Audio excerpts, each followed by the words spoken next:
Alors, salut à tous. Voilà ma trottinette Jadomike équipée d'un moteur à l'avant et à l'arrière. Et j'ai crevé à l'arrière, donc je vais essayer de réparer le pneu. Je vais pour ça avoir besoin d'une clé de 18 pour démonter les écrous. C'est ce que j'ai déjà fait à l'avant et à l'arrière. Remarquez qu'il y a une encoche ici. Ça permet de passer le câble lorsque vous allez intervenir pour éviter de le pincer. Et cette encoche sera vers le haut. Conseil d'avoir un petit récipient dans lequel vous mettez les objets que vous démontez pour ne pas les chercher à la fin. Et très important, à la fin il faudra freiner les vis. Parce que pareil, j'ai eu une mauvaise surprise de trouver les vis partiellement dévissées. C'est très dangereux. Dernière chose, j'ai déjà essayé de la démonter avec des démonte pneus. Et ben visiblement, c'est pas avec des démonte pneus qu'on démonte cette jante là. Visiblement la jante est en deux parties avec des vis à laine. Donc eh bien on va démonter ces différentes vis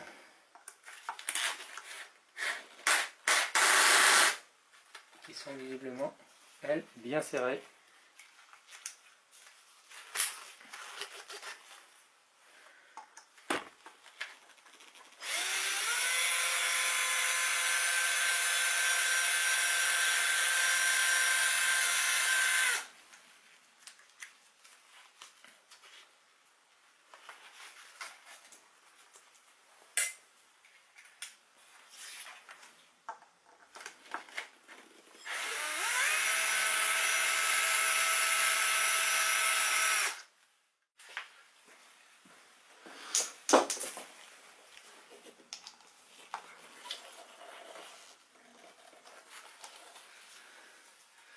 Voilà.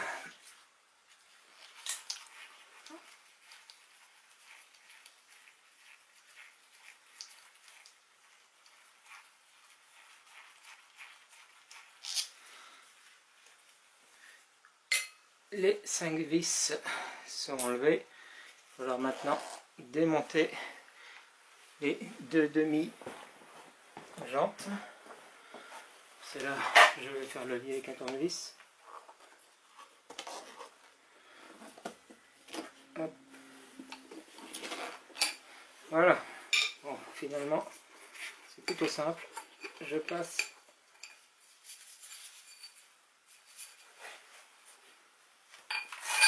cet embout. Et maintenant, j'extrais très facilement également à la fois le pneu et la chambre à air. Et maintenant, j'ai plus qu'à vérifier à l'intérieur si je trouve la cause du problème. Rien d'apparent.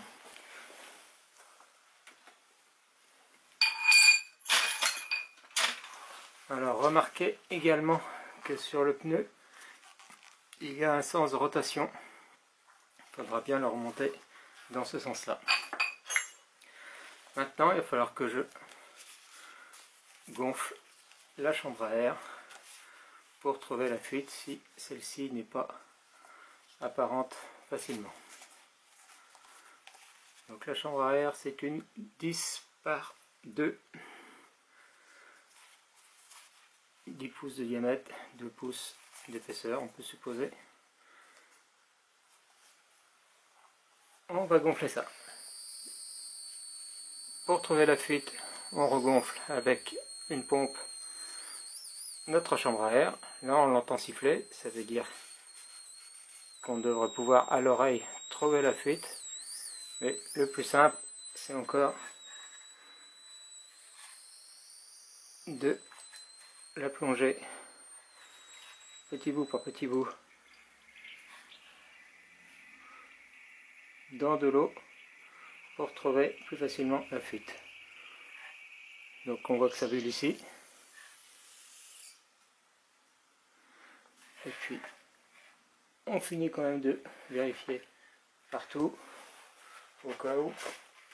Ce sera un pincement sur deux endroits.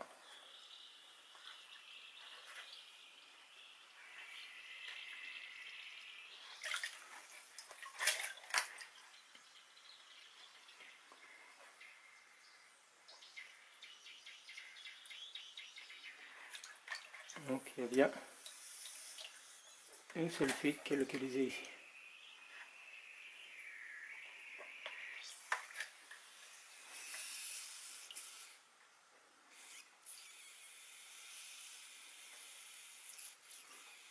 Alors je suis pas sûr que la réparation va être facile étant donné que c'est sur distri. Donc c'est haut. Pour faire cette réparation, je commence par sécher.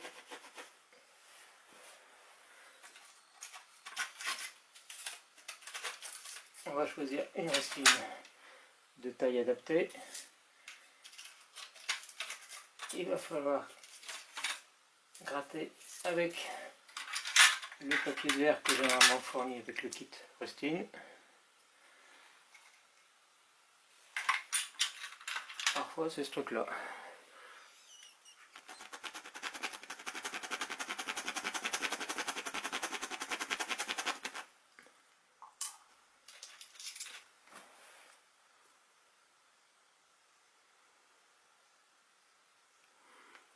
Et on attend que ce soit sec au toucher.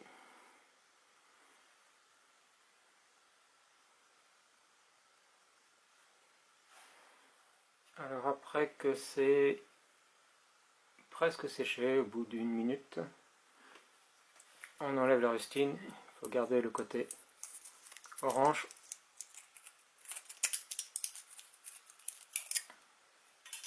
Éviter d'y toucher avec les doigts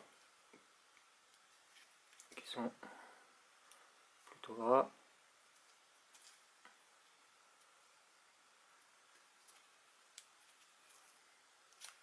Le papier on s'en moque pour le moment. Et on applique la rustine sur le nœud relativement dégonflé. Et il faut rester appuyé pendant environ une minute.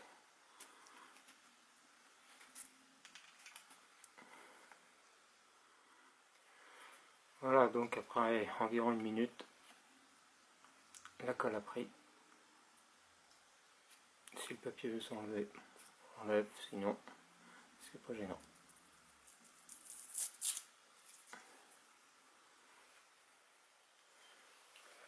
Dans la jante, il y a une encoche qui correspond au tuyau.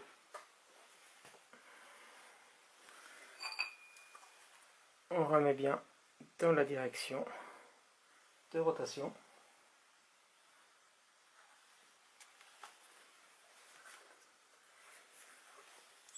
On peut aider en dégonflant un peu plus.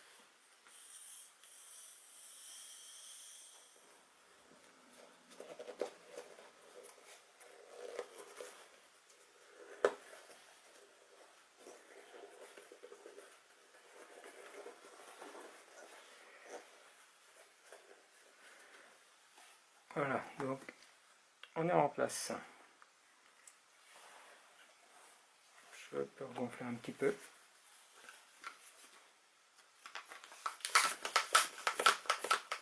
Tant de faire comme ça, ce sera plus facile. Voilà, c'est bon, je suis passé. Et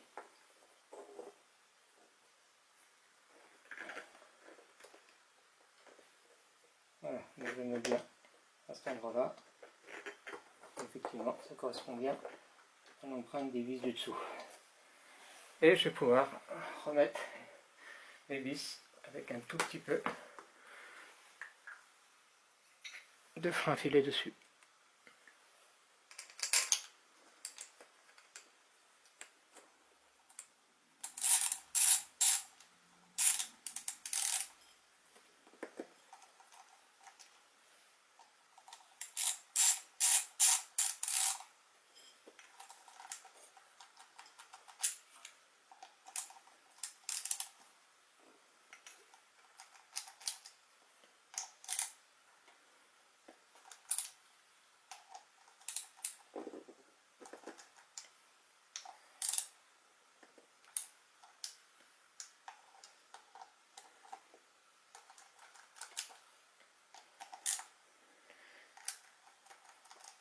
Voilà, c'est resserré.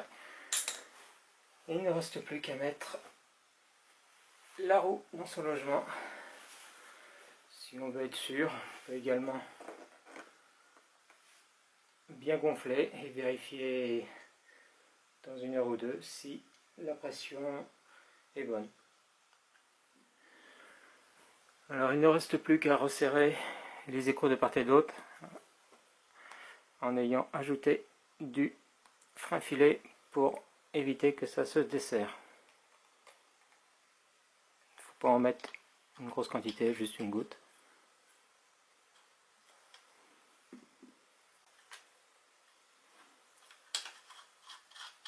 Si l'écrou a du mal à s'enclencher, vous commencez en sens arrière. Vous serrez gentiment d'un côté et faites la même chose de l'autre côté.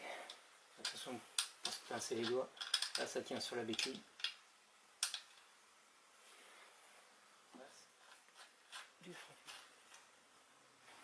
Ah.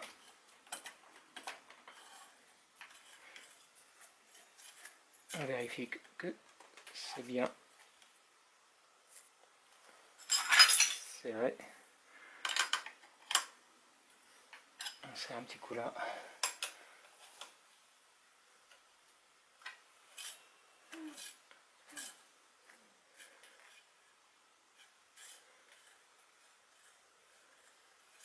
Je frotte un petit peu dans le frein. J'essaie de voir si je peux adapter un petit peu.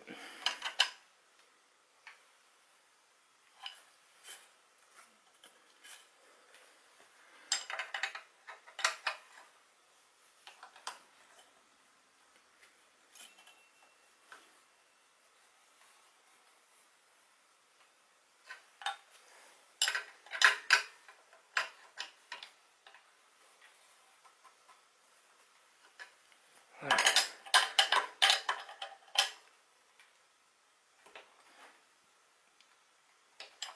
On vérifie que le ressort est bien mis pour bien protéger le câble et on remet le capuchon.